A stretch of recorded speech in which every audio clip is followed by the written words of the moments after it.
Você já imaginou como seria ver a Terra da Lua? Você na Lua observando a Terra? Se você não imaginou, lá no Viagem ao Céu dá para você ter uma ideia de como seria isso. Fica com a gente que eu vou te contar.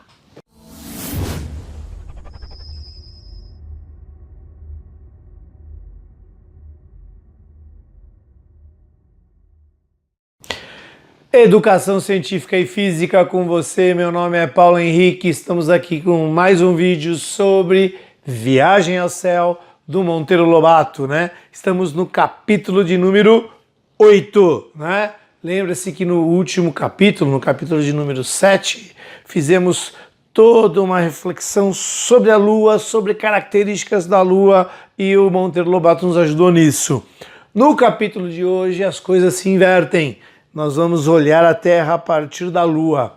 E eu diria para você assim que é um capítulo, aliás, o capítulo 6, 7, melhor, capítulo 8, 9, 10 e 11, nós vamos dividir em dois vídeos, hoje o capítulo 8 e 9, no próximo vídeo 10 e 11. Vai ser dois capítulos que são interessantes para os professores de geografia, para os professores de história e, claro, evidentemente para os professores de ciência, né? E aí é uma região, né, um momento em que a gente tem uma certa interlocução com outras áreas, porque quando você pensa no aspecto astronômico, né, você acaba passando por questão de geografia. Aliás, a astronomia aparece em geografia lá na mais terrenidade, lá no ensino fundamental, já aparece muito em geografia e astronomia. Mas olha, a primeira parte, logo no início do capítulo 8, o Pedrinho traz. Você lembra que ele está aí, eles estão, Pedrinho, Narizinho, Emília, tia Anastácia, eles estão conversando com São Jorge. A conversa é com São Jorge, né? E, bom, o Monteiro Lobato usa dessa fantasia para trazer aspectos extremamente interessantes. Então, em determinado momento, eles estão olhando a Terra e está acontecendo um eclipse solar, né? Dá uma olhadinha aí, você deve estar vendo agora o desenho do eclipse, né? Aliás, vale dizer eclipse solar, eclipse solar e eclipse lunar. Você tem os dois tipos de eclipse. O eclipse solar, quando a Terra fica entre o Sol e a Lua, você está vendo aí no desenho, e o eclipse lunar é quando a Lua fica na sombra da Terra, um alinhamento, né? Ele pode ser total ou não, depende desse alinhamento, depende de quanto de cada um dos astros está eclipsado, né? Fica na sombra, né? Você pode ter sombra, penumbra, você pode ter uma parte mais escura, menos escura, mas não totalmente clara, e você tem os eclipses, né? E deve estar para você na Terra um trecho já da página 24, e ele vai dizer assim, né? A Terra é a lua da Lua. Mora permanentemente no céu da Lua, sempre girando sobre si mesma e a mostrar os seus continentes e mares. Um verdadeiro relógio.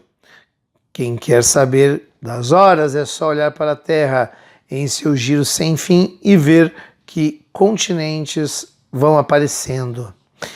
Olha, esse trecho é uma grande referência a gente pensar o tempo cronológico, o tempo inventado pelos seres humanos, o tempo de marcação, a referência no céu, né? É um aspecto extremamente interessante. A Lua na Terra, vista da Terra, ela é um relógio na noite, né? Como o Sol é um relógio no dia, né? E na Lua a Terra é um relógio da Lua, né? Porque ela está sendo observada, está no entorno. Mas ele segue aí dizendo assim, ó: naquele momento a face que a Terra exibia estava completamente escura, porque era dia de eclipse do Sol. Mas depois de fim do eclipse, quando o Sol voltou a iluminar a Terra, os meninos se regalaram. Lá estava bem visível, como num mapa, o continente americano composto de dois grandes Vs, um em cima do outro. No alto do V de cima parecia a brancura vivíssima, as terras de gelo do Polo Norte. E igual brancura aparecia embaixo, o segundo V, as terras de gelo do Polo Sul. E aparecia uma imensidades escuras os oceanos e também grandes zonas de verdura. Aquela verdura enorme, diz Pedrinho, é o Brasil e os países que ficam perto dele, Argentina, Uruguai, Paraguai, Chile, Bolívia, Peru e Bolívia, né? Etc. Está vendo aquelas minhocas, continente de ponta a ponta com brancura em certos trechos do dorso? Pois são os Andes, a grande cordilheira cheia de picos de neves eternas, e a cordilheira do México e as montanhas rochosas. E lá em cima está o Canadá, os Estados Unidos, o México, a América Central, aqueles pontinhos de outra cor na imensidão do mar são as ilhas Cuba e tantas outras. São Jorge não estava entendendo coisa alguma, porque todos aqueles nomes lhe eram novidade. Então veja, como eu disse, né?